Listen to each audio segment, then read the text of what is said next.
Iran ও ইসরায়েলের সংঘাতের পর ট্রাম্পের আহ্বানে যুদ্ধবিরতি চলমান থাকলেও থেমে নেই ইরানের বন্ধু দেশ ইয়েমেন। একের পর এক নিখুঁত নিশানায় মিসাইল ছুড়ে হুথিরা কাবু করে চলেছে নেতানিয়াহুর দেশ ইসরায়েলকে। তবে দখলদার ইসরায়েলি বাহিনী নিজেদের পুরনো অহংকার জাহির করে সম্প্রতি ইয়েমেনে বিমান হামলা করে বসে, আর তাতেই বাধে বিপত্তি।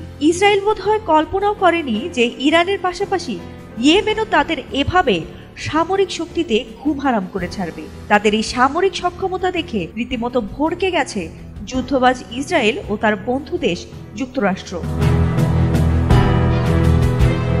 মেহের নিউজের বরাতে বেশ কিছু সংবাদ মাধ্যম ইয়েমেনের এই সামরিক সক্ষমতা নিয়ে প্রতিবেদন প্রকাশ করে। প্রতিবেদনে বলা হয়েছে, হুথি আনসারুল্লাহরা ইসরায়েলি হামলা ঠেকাতে নিজেদের তৈরি শক্তিশালী বিমান প্রতিরক্ষা ব্যবস্থা প্রকাশ করে, যা ইসরায়েলি যুদ্ধ বিমানকে সম্পূর্ণভাবে হতবাক করে দেয়। ওই হামলার সময় ইয়েমেনের সশস্ত্র বাহিনী অসংখ্য মিসাইল ছুড়ে ইসরায়েলি জঙ্গি বিমানের বিরুদ্ধে রুখে দাঁড়ায়। এর ফলে ইসরায়েলি সামরিক নেতৃত্ব এক গভীর ধাক্কার মুখে পড়ে। হুথিরা বারবার ঘোষণা দিয়েছে যে তারা ফিলিস্তিনি অধিকার ও স্বার্থ রক্ষায় কোনো আপোষ করবে না।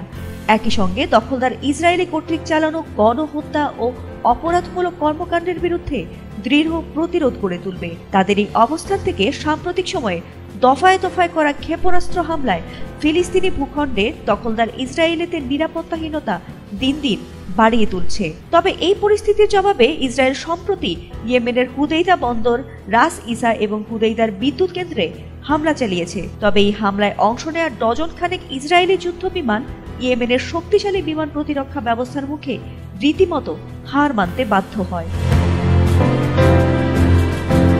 এছাড়া পশ্চিমা গোয়েন্দা সংস্থাগুলো ইতোপূর্বে একাধিক প্রতিবেদনে জানায় যে ইয়েমেনিরা ভূগর্ভস্থ সুড়ঙ্গগুলোতে নিজেদের উন্নত অস্ত্র তৈরি করছে এবং তারা এক্ষেত্রে পুরোপুরি স্বনির্ভর। আর এভাবেই ইয়েমেন থেকে আসা এই নতুন ধাক্কা ইসরায়েলি বাহিনীর আঞ্চলিক কর্মকাণ্ডের পরিসরকে সংকুচিত করে ফেলছে। আর এই পরিবর্তন কেবল কোনো সামরিক ঘটনা নয়, বরং তা পশ্চিম এশিয়ার ভবিষ্যৎ রাজনৈতিক ও কৌশলগত সমীকরণেও গুরুত্বপূর্ণ প্রভাব ফেলতে পারে বলে মনে করছেন আন্তর্জাতিক বিশ্লেষকরা।